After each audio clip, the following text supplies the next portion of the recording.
Bonjour et bienvenue. Aujourd'hui, on va explorer un peu les bases de l'énergie en s'appuyant sur un document qu'on a reçu. L'objectif, c'est de rendre ça plus clair, ce concept d'énergie qu'on entend partout.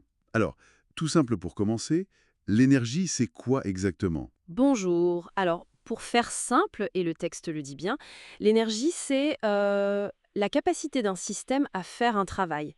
En gros, c'est ce qui permet qu'il se passe quelque chose. Un mouvement, un changement. Sans énergie, rien ne se passe. C'est un peu le moteur de tout. D'accord? Donc, c'est pas juste l'électricité ou l'essence. C'est plus large. Et j'imagine que ça prend différentes formes. Le document en parle. Oui, tout à fait. Le texte en liste 6 principales. Il y a l'énergie thermique, bon, la chaleur quoi. Le rayonnement, ça c'est la lumière, les ondes radio, ce genre de choses. Ok. Ensuite, l'énergie chimique, celle stockée dans les liaisons des molécules. Pensez à une pile ou même à ce qu'on mange. Ah oui, il y a aussi le nucléaire, l'énergie au cœur des atomes, puis la mécanique, l'énergie du mouvement, une voiture qui avance, le vent. Exactement. Et pour finir, bien sûr, l'énergie électrique, le courant. Ça en fait pas mal. Oui, et ce qui est intéressant, et le document le montre bien, c'est que tout ça, c'est lié. Ces formes, elles se transforment les unes dans les autres tout le temps. Prenez un barrage, l'énergie mécanique de l'eau, hop, ça devient de l'électricité. Ou juste du bois qui brûle.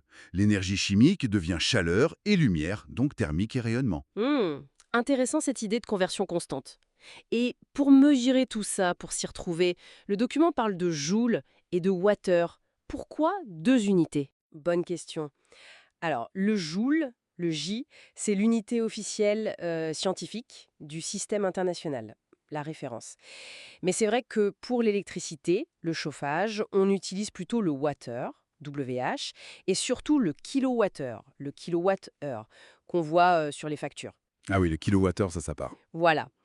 Le document dit qu'il y a un rapport fixe entre les deux, un facteur 3600, donc c'est facile de passer de l'un à l'autre. Mais le water, c'est souvent plus parlant pour une quantité d'énergie consommée sur une certaine durée. D'accord, je vois.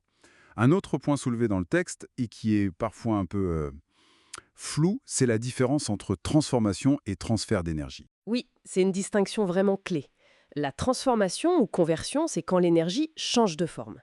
Le texte prend l'exemple de la pile. L'énergie chimique dedans, elle se transforme en énergie électrique quand on l'utilise. On pourrait même faire un diagramme de conversion, comme ils disent, pour voir où va l'énergie. Et souvent, une partie se perd en chaleur, j'imagine.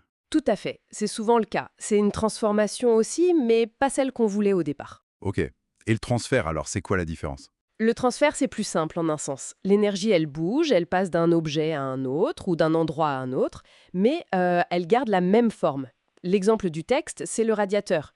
La chaleur, l'énergie thermique, passe du radiateur à l'air de la pièce. C'est toujours de la chaleur, elle a juste été transférée. Comme l'électricité dans un fil. Exactement, c'est un transfert d'énergie électrique le long du fil. D'accord, c'est plus clair.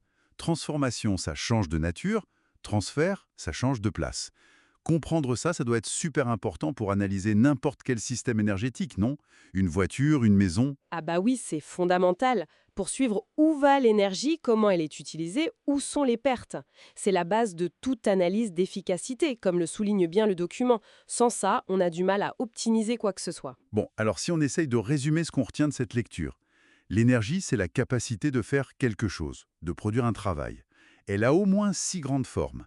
Thermique, rayonnement, chimique, nucléaire, mécanique, électrique. Elles peuvent se convertir entre elles. C'est ça, on mesure ça en joules, J, ou en water, WH. Et elle circule de deux manières. Soit elle se transforme, soit elle est transférée. C'est à peu près ça. C'est une excellente synthèse, oui. Et pour peut-être ouvrir un peu la discussion justement sur cette importance des transformations et des transferts que le texte met en avant, on pourrait se poser la question suivante.